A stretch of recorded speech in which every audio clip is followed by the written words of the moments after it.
Okay, I know it's a little late in the day for going on to story time, but I was pretty tired today at work, so we're gonna do the murder of Flora Gray. This I'm putting in with a trigger warning because, yeah, the other stories are murder, but this is more along the lines of torture, and it is pretty graphic. If this is the one that I remember, and this is not gonna end well for anyone involved. All right, on another note, I talked to my mama, and she remembers talking to her daddy about this guy. We did him yesterday. We talked about him yesterday, and the murder that happened there. Apparently this guy cheated at cards a lot. This was also during the time of Prohibition, so there was a lot of, like, rum running and stuff. And this guy was like a snake, so nobody liked him. So, yeah. Definitely a case of everybody knows what happened, but nobody saw anything that day. Have any more on this guy? But, alright. Like I said, we're gonna do this one. And apparently my grandpappy also knew this guy in this story here. And, yeah. Apparently my grandpappy was in jail at the time of this incident for bootlegging. So, yeah. This is a long one, but not a fun one. Hang on, let me just go get something right quick.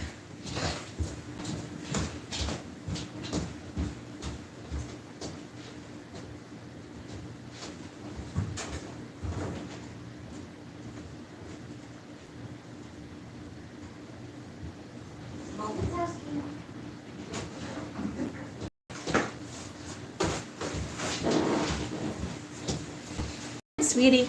Excuse me, babe. All right. Welcome to another episode of Bad Reading. Okay. The murder of Flora Gray, North Kemp, Yarmouth County, August 28th, 1922.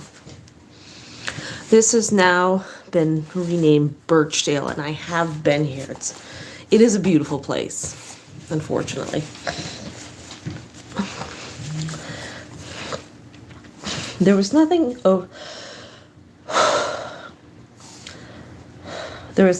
overly unusual about the evening of August 28th, 1922. It was a typical Monday. The weather was warm, lazy, late summer-like. On that evening, Omar P. Roberts, a 68-year-old local farmer and well-known guide, was visiting with his friend Williams and Jesse Randall, in North Kemptville, Yarmouth County. Robert was highly respected by the residents throughout the county. He had established a very lucrative hunting and fishing guide business. Hunters and fishers from the Maritimes and New England stayed at Robert's home or in one of the several lodges he owned down by the nearby lake. Roberts was considered to be one of the finest guides in Nova Scotia. Roberts was also not a happy man. He was alone and at times depressed. Just a year before, on September 19th, 1921, Robert's wife, Clara, had died. Clara was the eldest sister of William Randall, the man Robert was visiting that fateful night. The fact that Robert was a good and loving husband was supported at the trial through the testimony of local residents. In her statement, Randall's wife, Jessie Randall, told the court that Robert and his wife were very close to one another. Some local residents suggested that there were mysterious circumstances surrounding the death of Mrs. Roberts, but the facts were never there to back up the small community gossip. On the contrary, it became very clear that Robert was a very good, loving husband, and his love for his wife continued long after her death. Robert never married, even though he had proposed to a young lady 3 times that summer. Okay. So, he loved his wife. She died the year before, and in the same year, he's proposed to a woman 3 times. Yeah. I'm sorry. I'm seeing red flags already. That night, the object of his attention was Flora Gray, his 19-year-old assistant housekeeper. Flora had worked at the busy Robert's home since February. Besides, she and Robert, there were always guests coming and going. Hunters and fishermen had to be fed, their clothes washed, their beds made, and similar chores. She was always busy and was rarely alone with Robert in the home. She stayed at the Robert home and was often under the thumb of Robert's daughter, who also stayed there on occasion. On that late August evening, Flora arrived with Robert at the Randall home. She was outside of the Randall home, sitting on a swing and chatting with several other young people. Meanwhile, Jesse Randall, William Randall, and Robert Randall were sitting in the kitchen with Omar Roberts, talking about things happening in the world around them. Several weeks later, all of these people testified to the court that they saw Omar occasionally look out the window at the young people in the lawn. No one knew what went through Robert's head on that fateful night. At the trial, it was suggested that these occasional glances were the start of what would become a fatal fit of jealousy. All we have to look at is the evidence presented at the trial and a few clues as to what happened on the evening that Omar Roberts brutally killed Flora Gray. Was it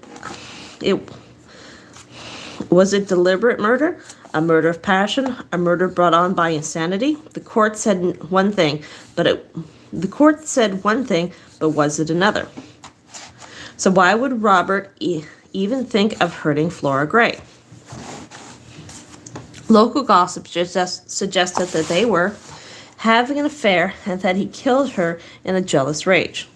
But just as gossip is exaggerated, this was far from the real truth. Facts showed the events of that evening were not so romantic, and the real truth of what happened went to the grave with Robert.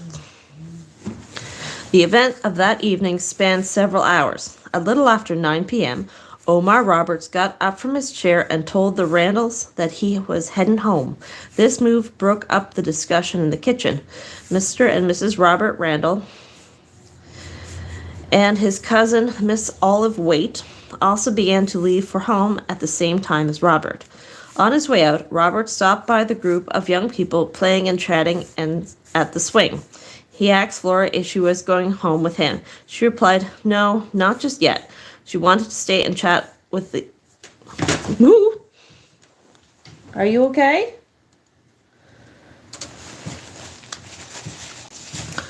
He's fine.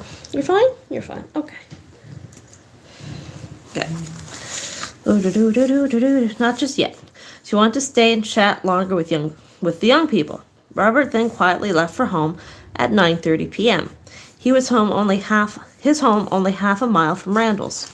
Flora Gray remained with a number of friends, including Ranson Randall. My God. Ghetto. I can't read. I can't read with you in the way. Come here, honey bunny. Come here.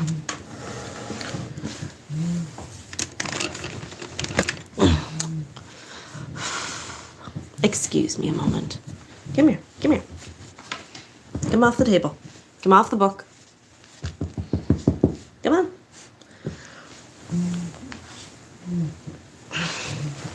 See, if the tension is not on him, he's a whiny boy. All right. Where was I? All right. Ooh, heartburn.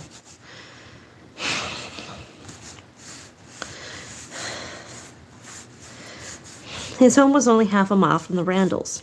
Flora Gray remained with a number of friends, including Ranson Randall, Mark A. Bradley, and a few others. They talked for a few more minutes, and then around 10 p.m., Randall Ranson offered to walk Flora home. According to Randall, it took about 5 to 20 minutes to complete the walk. As they walked up towards the home, they noticed it was in darkness, except for light in Robert's room. At the trial, Ranson Randall testified that he saw Flora go into the darkened house and make a light a lamp. Go to the pantry, to soak oatmeal for the next morning and then go to her room. Flora was staying in Robert's sister's room. After that, Randall, convinced all was well, headed home. The next time Randall saw Flora Gray was several hours after the fire. Around 10:45 that night, Robert had left his home in East Kempt and drove to Randall's, honking his car horn and yelling that his house was on fire. William Randall had gone to bed and was coming down the stairs when Robert poked his head in an open window and told him, "I think Flora is gone." Randall asked, "Where has she gone?" To which Robert replied, "I expect she's burnt up. I imagine she had toppled over the lamp. The fire is in her end of the house. Call Avery, the hired hand. Quick, don't stop for your shoes." Randall and the other witnesses testified at the trial that they noticed that the top of both of Robert's feet had burned and that the bottoms were very badly burned. Quickly, William Randall got into Robert's car and sped back to the burning home. When they arrived, Randall entered the smoke-filled office spelled with an E because nobody decided to check the grammar spelling office in an attempt to save Flora. Randall said that he could tell where she was by a distressing gurgling sound that he heard, but the smoke and intense heat were too much for him. He fled the building empty-handed. Outside, gasping for breath, he told Roberts, "For God's sake, Omar, you go in and try to get her out. Perhaps you can get in further than I can." Roberts did go back into the house, but he returned shortly thereafter, saying that no one could reach her. At that point, Roberts told Randall that Flora was going to die. Meanwhile, back at the Randall home, after her husband had left with Roberts, Mrs. Randall had telegraphed the hired hand, Avery Gray. By now, it was 11 p.m., and Gray had ran to the Roberts home. Upon arriving, he was told of the intense smoke and heat inside and how both the men were unable to get to Flora. Gray was not going to give up so easily. Gray found the smoke in the house increasingly worse as he climbed up the stairs and near Flora's room. As he got closer, the heat intensified. Upon entering Flora's room, Gray testified that the bed sheets were burned, but not enough to fall to pieces, as he rolled them back and then As he rolled them back, and that the rest of the bed and floor was scorched. He found Flora lying under the bed in her room. He picked her up and carried her charred body down the stairs and outside. Gray recalled that the air in the room, he said, had an unfamiliar odor. The thought it was burnt flesh mixed with oil. Gray placed Flora on the veranda. There, the men placed her on a mat and put coats over her shoulder. Flora was naked and severely burned. So much so, Gray told the court later in choking voice that her skin fell off in his hands. During his time, Robert was but 2 or 3 feet away. Gray told him, "For God's sakes, Omar, go get the doctor." Robert did not look at the body. Instead, he replied, "She is too far gone." Randall, impatient and concerned, asked again. This time, Robert replied, "You go, and I am not in any condition." Randall then told Robert to crack the car to get it started, since he was more used to doing it. Robert got up and did as he was asked. The 2 men left for the doctor's house, leaving Roberts alone with Flora. Both Randall and Gray testified that when they left, just before midnight, there was no evidence of any fire left at the Roberts home. They claimed that they had extinguished it and that it appeared to be limited to Flora's room, and a small stack of clothing heaped up around what they thought was a tire in the upper hall. By now, most of the local residents had heard about the fire and were arriving to assist. Among the first of the scene was Albert A. Stickley and Mark Brandy, both of Springfield, New Jersey. They had been staying at the Randall home during August. Next came Ranson Randall, who had left Flora but a mere 2 hours earlier. He saw the men sitting around and observed the fatal condition of Miss Gray. Just minutes after he arrived, Stickley yelled that a second fire had broken out upstairs in the southern section of the house. Quickly, the men got water and worked to bring the fire out of control. Grammar. Meanwhile, Roberts began to rescue furniture from his home. At the trial, the men testified that he worked like a madman. A short time later, Maurice Prosser arrived. He was told that when Flora was rescued from the fire, she was wrapped up in a blanket and watched on the front porch. Instead, he found Flora Gray all alone in Omar Roberts' barn mattress. It was suggested that she was moved as the men were busy fighting the second outbreak of fire. Prosser recalled that Roberts was outside being fanned by an unidentified woman as he lay on a couch. Professor took Flora out of the barn over to Robert Randall's just before 1 a.m. Clarence Gray and his wife, Flora, and Flora's parents soon, arrived at the scene and walked past Robert. Robert grabbed Gray by the hand and told him not to see Flora, as it may be too much. Gray went immediately to attend to his daughter, who was by now at Robert Randall's house. Dr. J.W.T. Farish received a call from William Randall at midnight. Since he lived in Yarmouth and it was a long drive in the cars of the day, it was not until 1:15 a.m. that he arrived at the Randall home. He immediately began to treat Flora Gray. In his testimony, Dr. Farish told the court that she conversed from the time he arrived right up until her death at 4 a.m. During the trial, Dr. Farish told the court that Flora stated that Robert had come into her room and spilled some gasoline on the floor and then torched a match to it. Dr. Farish told the court that she did not really appreciate the seriousness of her burns. He told the coroner's inquest that she died of a large clot of blood in the heart, which resulted from the shock of the extensive burns. Back at the burning home, Robert was moved into the barn. Gilbert Walton and Keith Gates arrived on the scene. Later, they found Roberts in the barn, lying on a lounge, which they had salvaged from the home.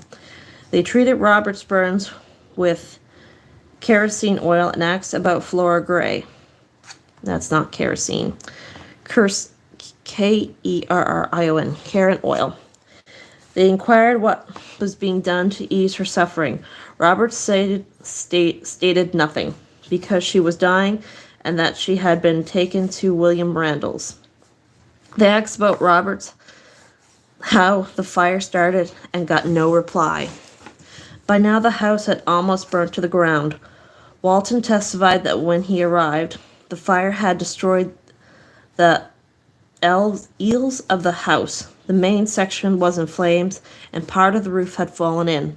Walton noted that only the tops of Robert's feet were burned, and the bottoms were not seared. After applying oil to Robert's burn, they decided to head to Robert Randall's house. Too many people named Robert. To see if they could assist. When Walton and Gates arrived at Randall's home, the two men decided to go in to ease the suffering of the young girl, but they did not make it in time. She had died of shock as a result of the severe burns. Dr. Farish went to see Robert and administered treatment to the tops of his feet. He asked Robert what had happened, whether it was a defect fuel or an overturned lamp. Robert simply replied, neither.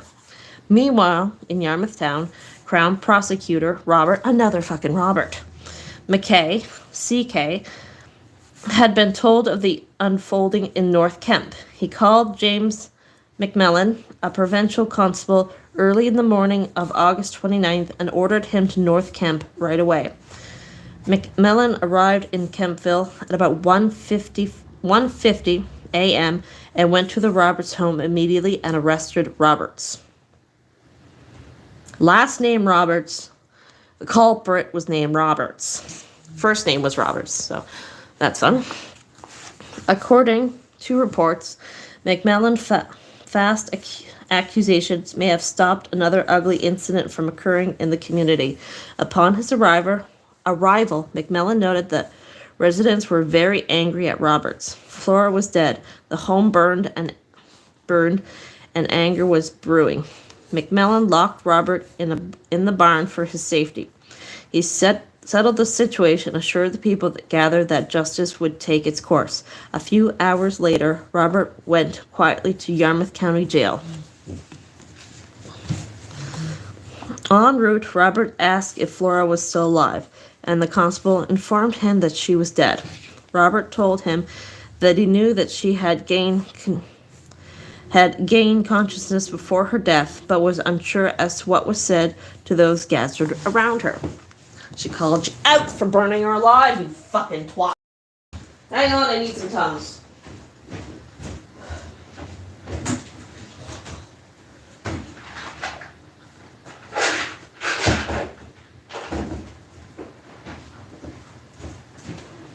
Whew, Harper.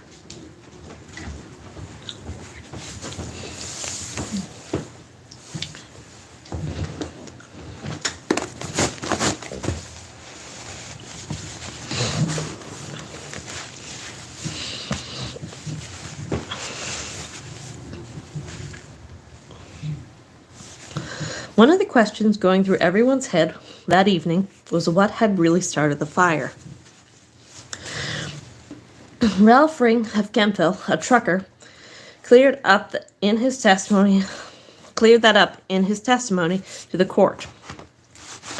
On August 24th, he stated that he took a barrel of gasoline to Omar Roberts' place. Evidence presented showed that Flora's burns were too severe to be caused by her clothes being set on fire, and that she was naked when she was carried out of the room. It was suggested that it was as if someone had lit her on fire with gasoline.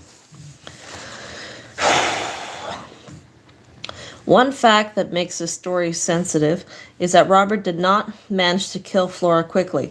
Flora suffered with the seriousness of her condition for several agonizing hours. After his arrest and before his trial, and against Justice of the Peace Alan M. Gates' wishes, Roberts confided in him.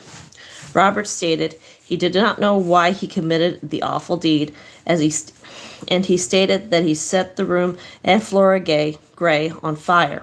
He heard her screeching in the flames, and that he remained outside of her room until her screeching ceased before going for help. Robert also told Gates that he was confused and upset, and would tell him the rest what would happen. And he would tell him the rest of what happened later. One could raise question as to the quick speed with which this case went through the legal process. Local newspapers reporters commented the Crown prosecutor Robert McKay, CK, for his quick action. Robert committed the crime on August 28th. The next day, he was taken to the Yarmouth jail. In less than 20 hours, McKay engineered the arrest of Robert, the summoning of Dr. A.R. Melanson from Eelbrook, the impaneling of a coroner's jury, and the hearing and decision by 8 p.m. the following evening.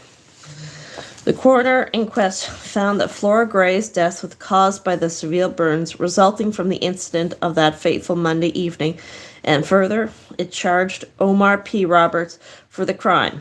By now, Roberts was being held in the Yarmouth jail and would remain there for the rest of his life, except for the occasional journey to court. The next day, Flora Gray was buried in her community. The funeral was very well attended and was led by Reverend L.B. Wright of the United Baptist Church in Kemptville. After the service at his home, Clarence Gray, father of Flora, had the casket moved to the front lawn of the home and opened so people could pay their last respects. It was then that the local residents viewed the results of the awful tragedy. Her burned body was appalling to all who viewed it. Local women wept while men seized in anger. Clarence Gray was an even more bitter and sad man. He had urged his daughter to come home just days before the tragedy. He knew that she was being harshly treated by Omar, Robert's daughter. She told him that she had often threatened to leave, but she told Clarence that she could not leave the poor old Omar, for he is always so good to me. Flora had told her sister, Violet, that she was not afraid of Robert and saw him as a kind old man. Even so, in her last few minutes of life, after the burning, she told her father that she was afraid that night, and when she went to her room, she propped a chair against the door. On Tuesday, September 5th, 1922, the Yarmouth Telegram reported Robert's breaking. In the article, the paper reported that Robert had confessed to the crime earlier that week and had no intention of retaining a lawyer since he was planning to plead guilty to the crime. As well, the article noted, he now clearly feels his position and a night or two ago said that he wished someone would take him out and shoot him. In the article, Robert was reported to say that he asked Flora Gray to marry him and she refused. No one could blame her for not wanting to marry an old man like me, but I could give her a good home, he stated. The next day, Robert was carried into the Yarmouth Police County by Provincial Constable McMillan and Yarmouth Police Officer Brad Bain. His feet were too badly burned for him to walk. On September 6th, Robert appeared before Magistrate Stipendiary Magistrate Charles S. Pelton for a preliminary inquiry. Within hours, Judge Pelton ordered him to stand trial for the murder of Flora Gray. During the next several days, Crown Prosecutor Robert McKay moved extremely fast. McKay approached the anger in the area and was anxious to get the matter dealt with quickly. McKay got his case together, arranged for a sitting of the Supreme Court of Nova Scotia in Tuscany, sent out jury notices, and put a grand and petite jury in place for the trial of the Kings versus Omar P. Roberts. Whew. Okay. On Monday, September 18th, Nova Scotia Supreme Court Judge... I'm bad with names. Chisholm arrived on the train from Halifax. It was just 3 weeks earlier that the awful tragedy had occurred. With him was young Halifax lawyer O.B. Jones, who was to defend Omar Roberts. Also on the train was J.P. Powers, K.C. of the Attorney General's Department, who had been sent to assist Robert McKay in the prosecution. There's too many Roberts in this story. Early the next morning, Tuesday, September 19th, Robert was moved from the Yarmouth County Jail to the Tuscany Jail. Around 9 a.m., Robert was arraigned at the Tuscany Courthouse before Justice Chisholm's, Chisholm.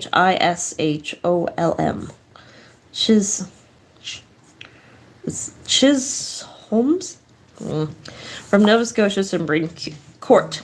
The prosecuting attorney was Robert S. McKay, assisted by J.J. Powers and R.W.E. Landry, who was hired by Clarence Gray, father of Flora, to assist in the prosecution. At the time the grand jury was called, made up of Jess L. Morton, foreman, George Amiro, Louise Bork, William D'Entremont, Charles Dion, E. Hardley Gable, Lindsay Goodwin, Roy Goodwin, Elson Gray, William Potter, Oscar Roberts, and William Sweeney. By 9:42 a.m., the evidence had been presented, and Mr. Justice Chisholm had concluded his address to the grand jury. Mr. Justice Chisholm strongly advised the grand jury to return with a true bill that would commit Robert for trial. The grand jury retired to deliberate, and within 2 hours returned with a true bill. With this, Mr. Chisholm dismissed the grand jury and ordered the prisoner to be arraigned. At this time, Robert's lawyer, O.B. Jones, asked the court to delay the trial so that he would have an opportunity to prepare a defense. Jones told the court that he had just arrived on Monday and had not had time to gain enough information from Roberts to mount an appropriate defense. An argument broke out in the courtroom between the two Crown prosecutors, Powers and McKay. The nature of this argument is not known. Nevertheless, Justice Chisholm rejected Jones's request and ordered that Robert be arraigned. Then, Mr. Chisholm adjourned the court until 2 p.m. Promptly at 2 p.m., Robert was brought into the courtroom. Reports indicated that he was thin and worn, still suffering from his burns. He was carried to the prisoner's box by Constable McMillan. Unable to stand by himself, he leaned heavily on the constable throughout the proceedings. The charge was read. Immediately, Robert's lawyer, O.B. Jones, requested that the accused not be allowed to plead, as he wanted time to establish a proper defense for his client. Jones told the court that if the case immediately proceeded, he would not have sufficient opportunity to adequately defend his client. Jones presented an affidavit to the court from Solomon Roberts, 77, stated that he had known the accusation from the past 60 years,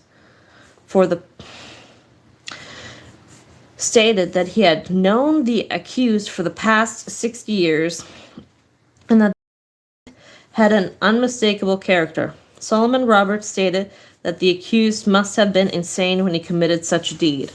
Another series of arguments broke out. This time, they were between Crown prosecutor and the defense. Within minutes, Mr. Chisholm once again rejected defense lawyer Jones's application and ordered the trial to proceed. Again, the charge was laid. Robert replied weakly, "Not guilty." Given the lateness of the hour and the time required for the trial, Mr. Chisholm adjourned the court until 9:30 the next morning. Robert was taken back to the Yarmouth County Jail.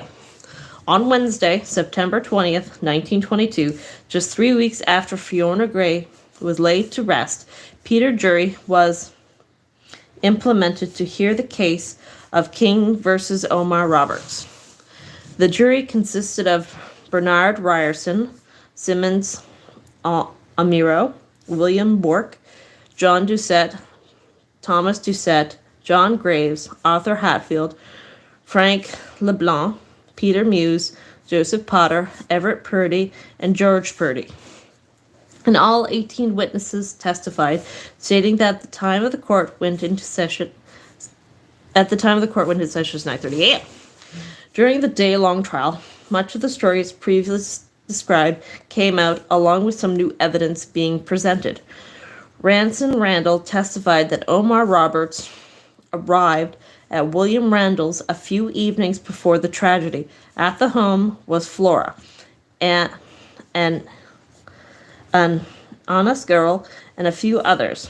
When they heard Robert's car, they ran around the rear of the home as if to hide, thinking that Robert had come to call on Mrs. Prout, who also lived there. Instead, Roberts came around to the rear of the house and told Flora and the others that it was time for them to go home.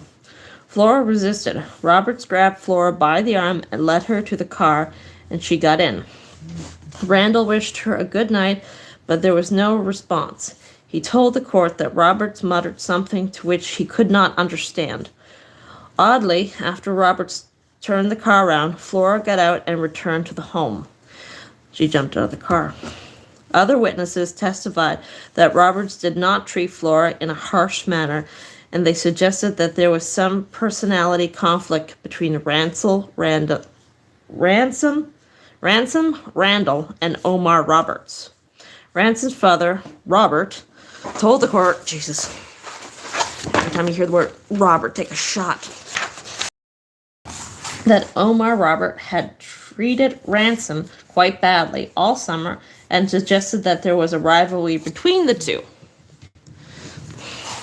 The trial continued, and witness after witness added more and more evidence that Robert had committed this terrible deed. One of the most significant pieces of evidence was the fact that Omar Roberts had confessed his crime before McKay, Sheriff Henry Lewis, and Dr. Farish at the Yarmouth jail on September 1st. There was a considerable legal discussion over the admissibility of the statement, but after all parties to it testified, it was allowed by Chisholm. Robert's confession was as follows. Statement of Omar P. Roberts of North Kemptville, Yarmouth County, Nova Scotia, made the first day of September A.D. 1922 in the presence of Harry K. Lewis, High Sheriff for the County of Yarmouth, Dr. Farish, and Robert S. McKay, prosecuting officer of the County of Yarmouth, after the said Omar Roberts had been cautioned and warned by said Roberts McKay that anything he would say may be used as evidence against him in the trial of Florence Gray, and after stating same is made by him, said Omar P. Roberts freely and voluntarily said, "Last Monday, August 28th, Flora Gray and I went up to William Randall's at North Kempt in the evening. I do not remember that she, Flora Gray, came into William Randall's house once that evening. Came to bring Will's youngest in. The remainder of the time she was out on a swing." Oh, fuck, I cannot read this. There we go. You put a little italics in here and I can't fucking read. Came in William Randall's house once that evening. Came bring William Younger in. Okay, let's try that one more time. Last Monday, August 28th, Flora and I went up to William Randall's at North Kempt in the evening. I do not remember that she came into William Randall's house once that evening.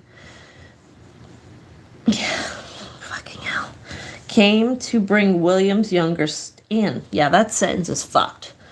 The remainder of the time she was out on a swing with the boys Ranson and Mr. Bradley and a kid there of his. William's little girl and Oliver Waite were also there. After a while, the girls came in and left her out there with Randall. Robert Randall and his wife were also there. Will Randall gave us a lantern to go home by. I went by Flora, asked if she was not going home with me, and I think she said pretty soon or something like that. I went down home, and when I got most home, my senses seemed to leave. It was jealousy, I suppose. I carried the lantern home with me and took off my shoes, and I think I lit the light. I'm giving it to you as near as I can remember about the whole transaction. That is, after the fit of passion took me, I blew the lantern out and went into my room. I think I slipped my pants off, but not my drawers. I lay down on the bed a while. I think I heard Flora come into the house. I think she came in and put oats in soak for breakfast. I think she then went to bed, at least as far as I know. She went upstairs, and near as I can remember, I got out of bed and went to the stair door to see if she had gone to bed. She, Flora, was asleep in the south room upstairs. We were the only two persons in the house. It was not her room. It was my daughter's. She was sleeping in it. I went in, I got a bucket and got some gasoline out of a barrel. I went to the end of the house and saw the light still burning in Flora's room. There was a light there. I was outdoors. I do not know how long it was, but I think I went in the back door and went upstairs. I think I set a bucket on the outside of the door that led into a room. I do not remember whether I had a light on or not. She had something against the door. I do not know what it was. It did not hinder me from going in. I don't think she could lock the door. I do not think the door could be locked. I went in and she asked me what I wanted, and I told her that I was going to get into bed with her. I don't remember what she said. I got into bed with her, but did not seduce her. You fucking creep. She begged for me to leave her go, and I did. I think she got out of one side of the bed, and I the other. She did not make any attempt to get me out of the room that I know of. I think she asked me if I was crazy. I think my reply was, I think I am. I think she walked around the bed, which was close to the door, and I went out and got the gasoline. And I think I threw it on her and on the bed, as near as I can remember. I knocked the lamp off to set it afire. The lamp was lighter while I was in the lamp was lighted while I was in the room, and then I dodged out of the room. I cannot think whether I light a match or not. I saw a flash in the room before I went out. I heard her scream. I went downstairs. I was in my bare feet, and I suppose I burnt them while I was in the room. I do not know it. I did not know it then. I think I then went out and got the car ready and went to William Randall's, and he came back with me. Randall had a flashlight, I think. I don't remember, but I think I tried to get in the room first, but the smoke and the fire drove me back. William tried to get in, and he could not. I think they got some water and threw it in there. After a while, Avery Gray came in, and I think he got her out and brought her downstairs and left her on the veranda, and I took my car, went to telephone for a doctor. I don't think she was conscious then. A while afterwards, some of the men carried her to the barn. I worked until I was exhausted getting out furniture, and then I gave up. I think it was a week before last that I was out on a canoe trip alone with Flora, and I then asked her if she would have me, and she replied that she thought I was too old. I thought a great deal of her, and I was jealous of younger men and had made me act the way I did. Signed, Omar P. Roberts. Witnesses: Farish, Lewis, McKay. With this statement, the evidence was now heavily stacked against him. Defense Attorney Jones told the court he was not going to call any witnesses. As a result, Mr. Power, summoned on behalf of the Crown of the jury, was briefed, and an expert of it.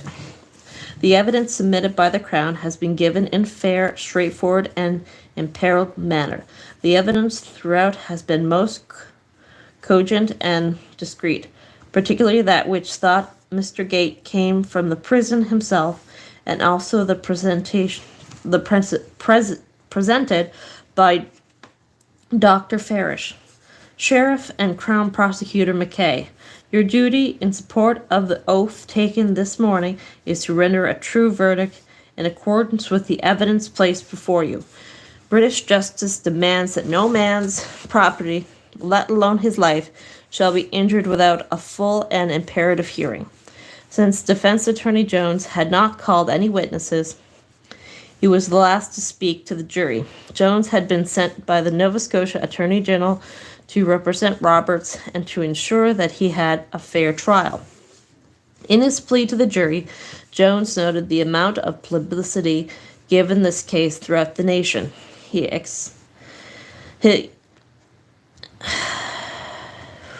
Forgot how to read. He expressed concern over how this might influence their decision.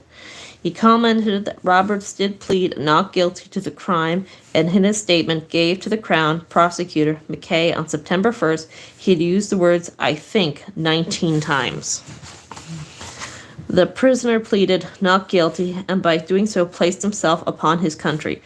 You have heard his confession, which contains the expression "I think" some 19 times, making it somewhat uncertain, while beyond that, evidence did not produce one point that could place Omar Roberts at the murder of Flora Gray.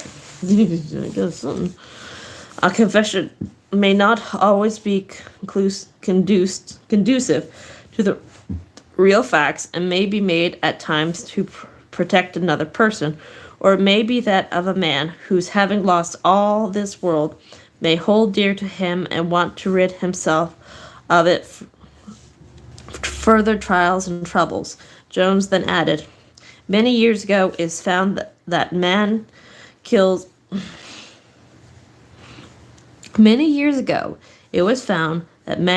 what he loves best, and which deed he has done, sometimes by a kiss, while others by harsher means, and others have planned diabolical acts which suddenly, when the right opportunity offers, they have put in effect.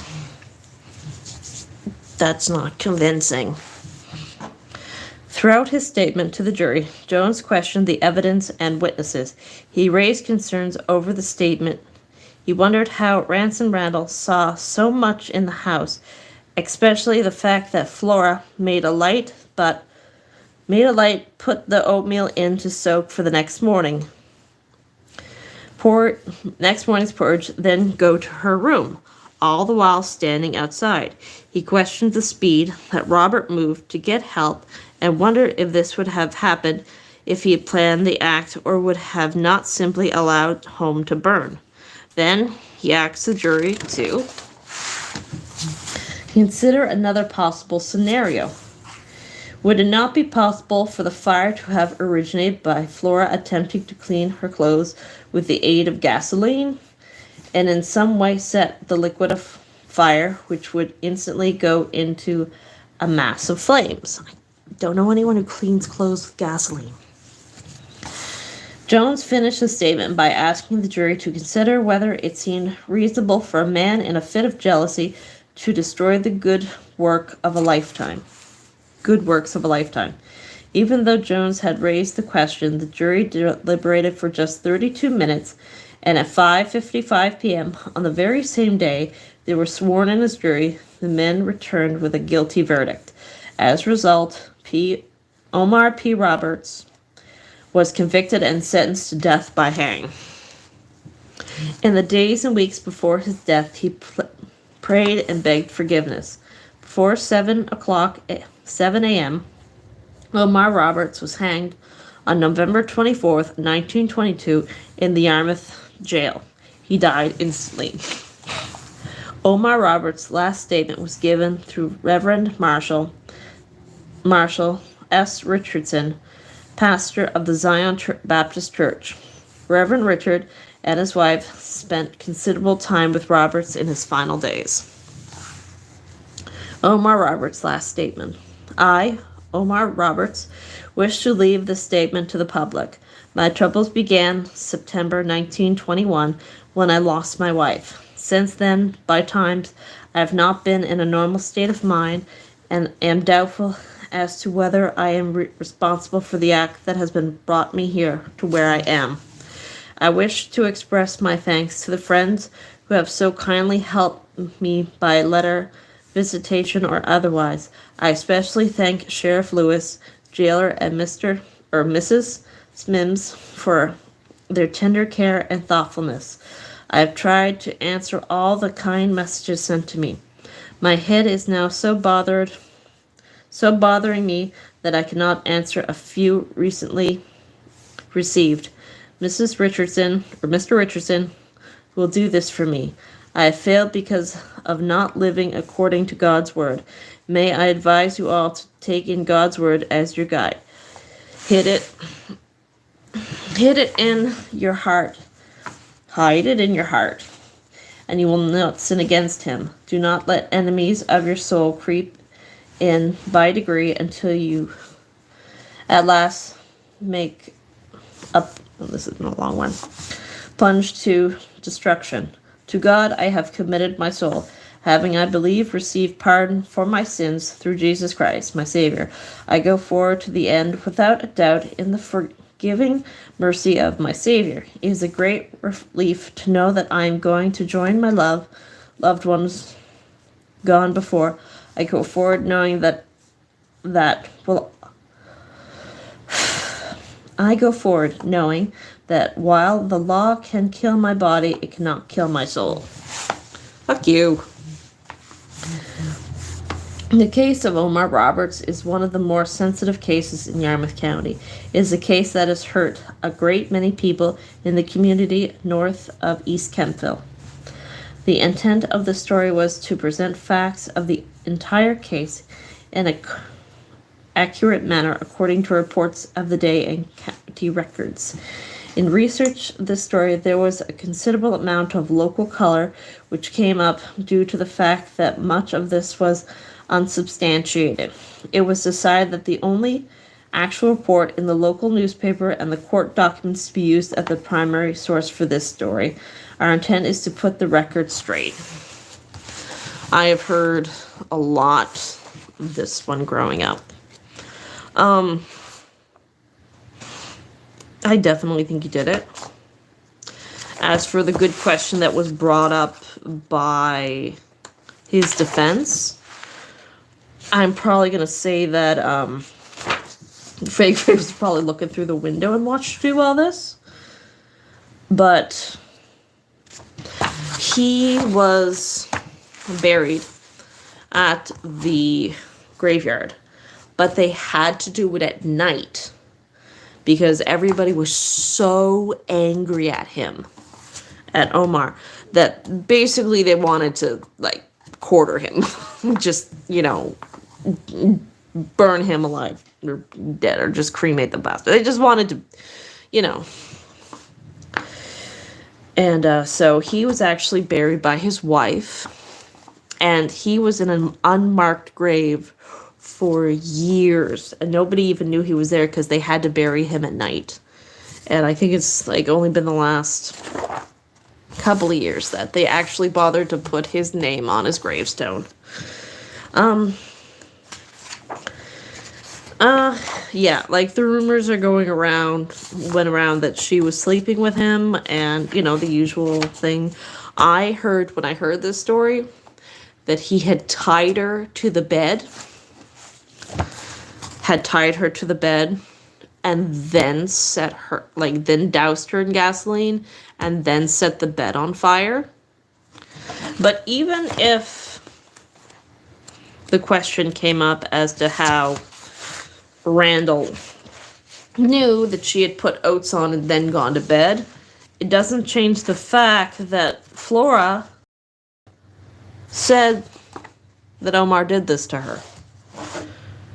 So, it's a good question, but Flora just said it was him, so. Alright.